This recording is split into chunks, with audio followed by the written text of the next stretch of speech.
രുദ്രാർദ്ര പ്രണയം ഭാഗം 38. 2 ദിവസങ്ങൾക്ക് ശേഷം വീട്ടിലായിരുന്നു ആർദ്രയും ബെന്നിയും അഭിയും. ബെന്നിയുടെ കൈ കേടായതുകൊണ്ട് തന്നെ അവനൊപ്പം അവളും ലീവ് എടുത്തിരിക്കുകയാണ്. വീട്ടിൽ സഹായത്തിന് നിൽക്കാൻ ഒരു ചേച്ചി ഉള്ളതുകൊണ്ട് തന്നെ അവളോട് ലീവ് എടുക്കണ്ടെന്ന് ബെന്നി പറഞ്ഞെങ്കിലും ആർദ്ര അത് കാര്യമാക്കിയിരുന്നില്ല. എങ്ങനെയാണ് അവന്റെ കൈയൊടിഞ്ഞെന്ന് ചോദിച്ചപ്പോൾ മാത്രം അവൻ ആർദ്രയോട് തപ്പിക്കളിച്ചു. അതിനിടയിൽ അഭി അച്ഛാ അച്ഛാ എന്ന് വിളിച്ചുള്ള നടത്തവും.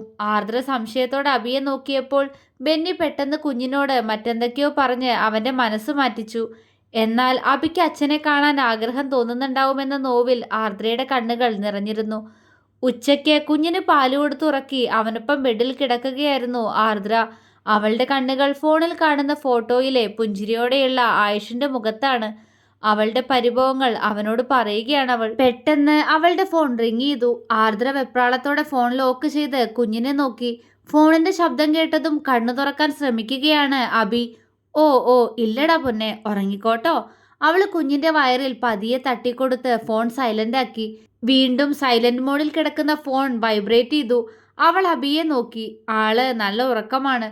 അവൾ പതിയെ അവന്റെ അടുത്തു നിന്നും എഴുന്നേറ്റ് അവനടുത്ത് പില്ലോ വെച്ച് ഫോൺ എടുത്ത് ജനലിനടുത്തേക്ക് നടന്നു. അപ്പോഴേക്കും കോള് വീണ്ടും കട്ടായിരുന്നു. സംശയത്തോടെ അവൾ പരിചിതമല്ലാത്ത ആ നമ്പറിലേക്ക് നോക്കി. ട്രൂ കോളറിൽ മനു എന്ന് എഴുതിയിരിക്കുന്നു. അവൾ സംശയത്തോടെ ആ നമ്പറിലേക്ക് തന്നെ നോക്കി നിന്ന നിമിഷം വീണ്ടും ഫോൺ റിങ് ചെയ്തു. അവൾ പെട്ടെന്ന് കോൾ അറ്റൻഡ് ചെയ്ത് ചെവിയിലേക്ക് ചേർത്തു. മറുവശത്ത് ആരോ തേങ്ങുന്ന ശബ്ദം. ആർദ്രയുടെ നെറ്റി ചുളിഞ്ഞു. ഹലോ, അവൾ പതിയെ വിളിച്ചു. അപ്പുറത്ത് നിശബ്ദത. ഹലോ, ആരാ? ആർദ്ര വീണ്ടും ചോദിച്ചു. മോളെ ആരു? സാവിത്രിയുടെ ശബ്ദം. ഞെട്ടിപ്പോയി ആർദ്ര. ശരീരം ഒന്നാകെ ഒരു തണുപ്പ് അരിച്ചു കയറി ദേഹം ഒന്നാകെ പൊതിയുന്നു. കണ്ണുകൾ നിറഞ്ഞു തുളുമ്പുന്നു. മോളെ ആരു? വീണ്ടും ആ ശബ്ദം. അമ്മേ, അവൾ തേങ്ങലോടെ വിളിച്ചു. ഫോണിൽ അവളോട് സംസാരിക്കുകയായിരുന്ന സാവിത്രിയുടെ കണ്ണുകളും നിറഞ്ഞൊഴുകി. ഒപ്പം ഫോൺ സ്പീക്കറിലൂടെ അവളുടെ ശബ്ദം കേട്ട മനുവിൻ്റെയും മഹിയുടെയും അവർക്കൊപ്പം എല്ലാം കേട്ടുകൊണ്ടിരുന്ന ആയുഷിൻ്റെയും കണ്ണുകൾ നിറഞ്ഞു. മോളെ, സുഖാണോ അമ്മയുടെ കുട്ടിക്ക്? തേങ്ങലോടെ വാത്സല്യത്തോടെ സാവിത്രി ചോദിച്ചു. ആർദ്ര മൂളി. കണ്ണിൽ നിന്നും ചുടു കണ്ണുനീർ ഒഴുകുന്നു. അല്പനേരം രണ്ടാളിലും മൗനം നിറഞ്ഞിരുന്നു. എൻ്റെ നമ്പർ എവിടെ നിന്ന് കിട്ടി? അല്പനേരത്തിന് ശേഷം അവള് തന്നെ സംസാരത്തിന് തുടക്കമിട്ടു. അത് ഒരുപാട് അന്വേഷിച്ചു മോളെ, ഒരുപാട്. ഒടുക്കം മോള് ജോലി ചെയ്യുന്ന ഹോസ്പിറ്റലിലെ ഡോക്ടർ രഞ്ജിത്ത് ആയുഷിനെ വിളിച്ചതാ. മോന്റെ കൂടെ പഠിച്ച പയ്യനാ ആള്. സാവിത്രി പറഞ്ഞതും ആർദ്ര ഞെട്ടിപ്പോയി. അപ്പോ എല്ലാം അറിഞ്ഞു കാണോ? ഇച്ചായന്റെ കൂടെയാണെന്ന് ഉറപ്പായിട്ട് അറിയുമല്ലോ. അവൾക്ക് പേടി തോന്നി. അവൾ ഏറിയ നെഞ്ചിടിപ്പോടെ മൂളി. അപ്പോഴേക്ക് സാവിത്രിയുടെ കയ്യിൽ നിന്നും മഹി ഫോൺ വാങ്ങിച്ചിരുന്നു. മോളെ ആരു? അയാൾ സ്നേഹത്തോടെ വിളിച്ചു. അച്ഛ, അവളുടെ സ്വരമിടറി. സുഖാണോ അച്ഛൻ്റെ മോൾക്ക്? സുഖ അച്ഛ, അവൾ പറഞ്ഞു. ചുണ്ടുകൾ വിതുമ്പി. ഇനിയും എന്ത് ചോദിക്കണമെന്നോ പറയണമെന്നോ അറിയാതെ നിന്നുപോയി രണ്ടാളും. മഹി കണ്ണു തുടച്ചുകൊണ്ട് ഫോൺ മനുവിന് നൽകി. അവൻ ആരു എന്ന് വിളിക്കാൻ ശ്രമിക്കുന്നത് ആർദ്ര കേൾക്കുന്നുണ്ടായിരുന്നു. പക്ഷേ ആ ചുണ്ടുകൾ വിതുമ്പുന്നു. ഏട്ടാ, അവൾ പൊട്ടിക്കരഞ്ഞുപോയി. മോളെ ആരു, സുഖാണോ മോളെ? ഏട്ടനില്ലായിരുന്നോ കൂടെ? ഏട്ടൻ നോക്കുമായിരുന്നല്ലോ, മറന്നുപോയോ ഏട്ടനെ? അവൻ കരഞ്ഞുകൊണ്ട് ചോദിച്ചു. ഞാൻ ആരെയും മറന്നിട്ടില്ല ഏട്ടാ. എൻ്റെ സാഹചര്യം അത് അങ്ങനെയായിരുന്നു. അവിടെ പിന്നെയും ഞാൻ തുടർന്ന ചിലപ്പോൾ അത് എല്ലാവർക്കും വേദനയാവുമായിരുന്നു. അവൾ കണ്ണുകൾ അമർത്തി തുടച്ചു. മനു ആയുഷിനെ ഒന്ന് നോക്കി. അവൻ തൂണിലേക്ക് ചാരി കണ്ണുകൾ അടച്ചിരിക്കുകയാണ്. പക്ഷെ ആ കണ്ണുകൾ നിറയുന്നുണ്ട്. അവന്റെ നെഞ്ചു വിങ്ങി.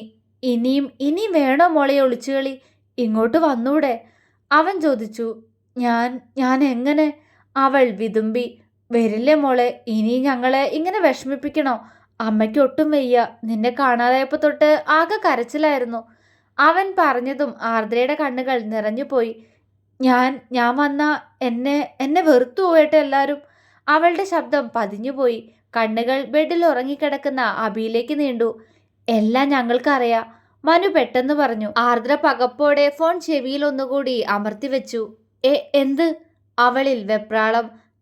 അത് പിന്നെ മോളിങ്ങോട്ട് വാ, നമുക്ക് നേരിട്ട് സംസാരിക്കാം. അവൻ പറഞ്ഞതിന് ആർദ്ര മറുപടി പറഞ്ഞില്ല. പക്ഷേ ആയുഷിനെ കുറിച്ചറിയാൻ അവളുടെ ഹൃദയം തുടികൊട്ടി. ഏട്ടാ, അവൾ പതിയെ വിളിച്ചു. എന്താടാ? അത് അത് രുദ്രേട്ടൻ.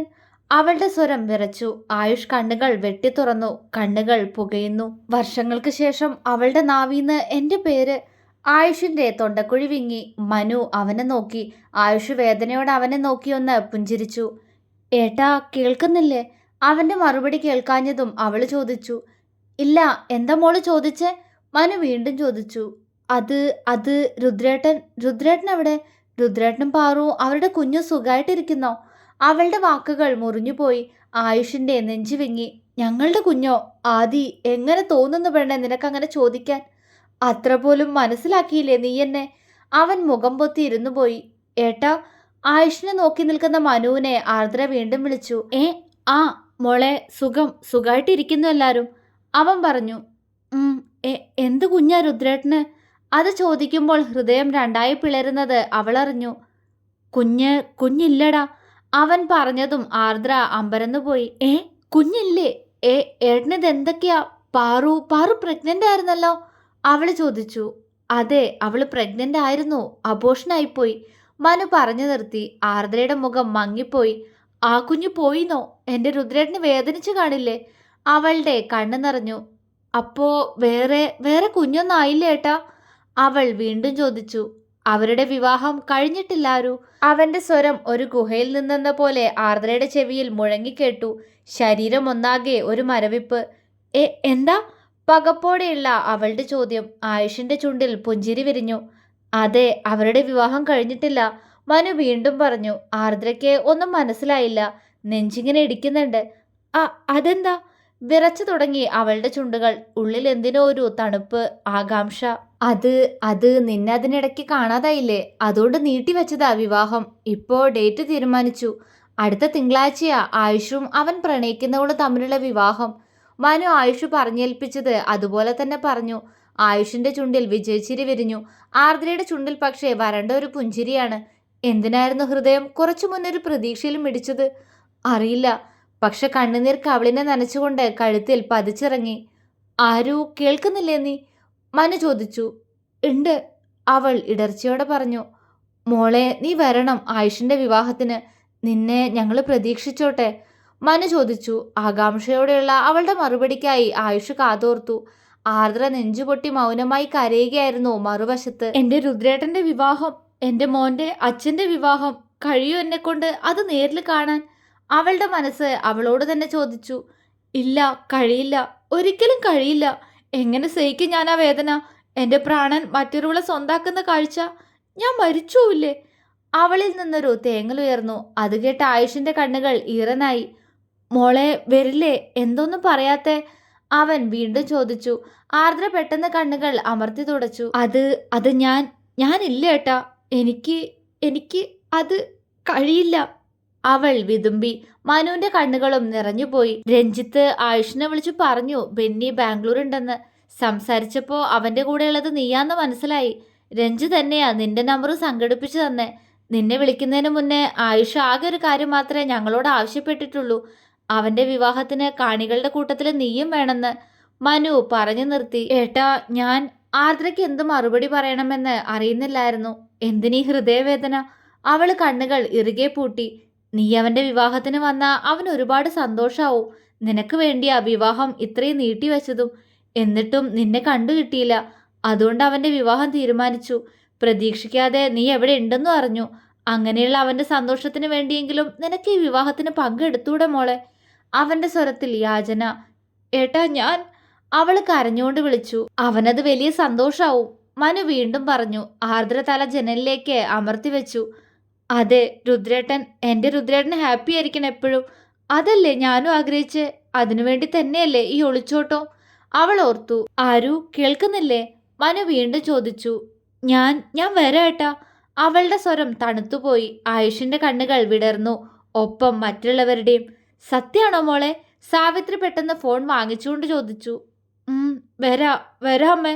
പക്ഷേ എൻ്റെ കൂടെ അതമ്മ, എനിക്കൊരു കുഞ്ഞുണ്ട്, അവൾ ഇടർച്ചയോടെ പറഞ്ഞു. സാവിത്രി കണ്ണ് നിറച്ചുകൊണ്ട് ആയുഷിനെ നോക്കി. അവൻ കണ്ണുകൾ ഇടയ്ക്കിടയ്ക്ക് അമർത്തി തുടയ്ക്കുന്നുണ്ട്. സാവിത്രി മറുപടി പറഞ്ഞില്ല. ദേഷ്യായോ അമ്മ എന്നോട്? ആർദ്ര തേങ്ങിക്കൊണ്ട് ചോദിച്ചു. സാവിത്രി എന്ത് മറുപടി പറയണമെന്ന പോലെ ആയുഷിനെ നോക്കി. അവൻ അവരോട് എന്തോ പറഞ്ഞു. സാവിത്രി തലയാട്ടി. ഡോക്ടർ രഞ്ജിത്ത് പറഞ്ഞിരുന്നു ആയുഷിനോട്. അവര് പറഞ്ഞപ്പോൾ ഇനി ഞെട്ടാൻ ബാക്കിയില്ലാത്തതുപോലെ അവൾ കണ്ണു തുറച്ചു നിന്നു. കുഞ്ഞിന്റെ അച്ഛനെയും കൂട്ടി വേഗം വരണം. ബെന്നിക്കൊപ്പാ നീയെന്ന് ഞങ്ങൾക്ക് അറിയാം. കാത്തിരിക്കും ഞങ്ങള്. അത്രയും പറഞ്ഞുകൊണ്ട് സാവിത്രി കോൾ കട്ടാക്കി ആയുഷിനെ നോക്കി. ആയുഷ് അവരുടെ കൈകൾ കൂട്ടിപ്പിടിച്ചു. ഒത്തിരി കരഞ്ഞു ഞങ്ങള് രണ്ടാളും. ഇനിയൊരിക്കലും പക്ഷേ അവൾ എന്നെ ഇട്ടിട്ട് പോരുത്. അതിനുവേണ്ടി എൻ്റെ ഒപ്പം ഉണ്ടാവണം എല്ലാവരും, അവൻ യാചനയോടെ പറഞ്ഞു. ഉണ്ടാവും, മോൻ പറയുന്നത് പോലെ ചെയ്തോളാം. എൻ്റെ കുട്ടിയൊന്ന് വന്ന് കിട്ടിയാൽ മതി. അവർ സാരിത്തുമ്പ് കൊണ്ട് കണ്ണുനീർ തുടച്ചു. ആയിഷ എല്ലാവരെയും ഒന്ന് നോക്കി പുറത്തേക്ക് നടന്നു. അവന്റെ ചുണ്ടിലൊരു പുഞ്ചിരി ഉണ്ടായിരുന്നു ആ സമയം. പക്ഷേ സാവിത്രിയുടെ വാക്കുകളുടെ അർത്ഥം തിരയുകയായിരുന്നു ആർദ്ര ആ സമയം. അമ്മ എന്താ പറഞ്ഞേ? ബെന്നിച്ചന്റെ കൂടെയാന്ന് അറിയാന്നല്ലേ? അപ്പോ ഇച്ചായന്റെ കുഞ്ഞെന്റെ മോന്ന് കരുതിയോ? അവളുടെ കണ്ണുകൾ നിറഞ്ഞുപോയി. അവൾ താഴേക്ക് ഊർന്നിരുന്നു. ചുണ്ടിൽ വേദനയോടെ ഒരു പുഞ്ചിരി വിരിഞ്ഞു. തുടരും.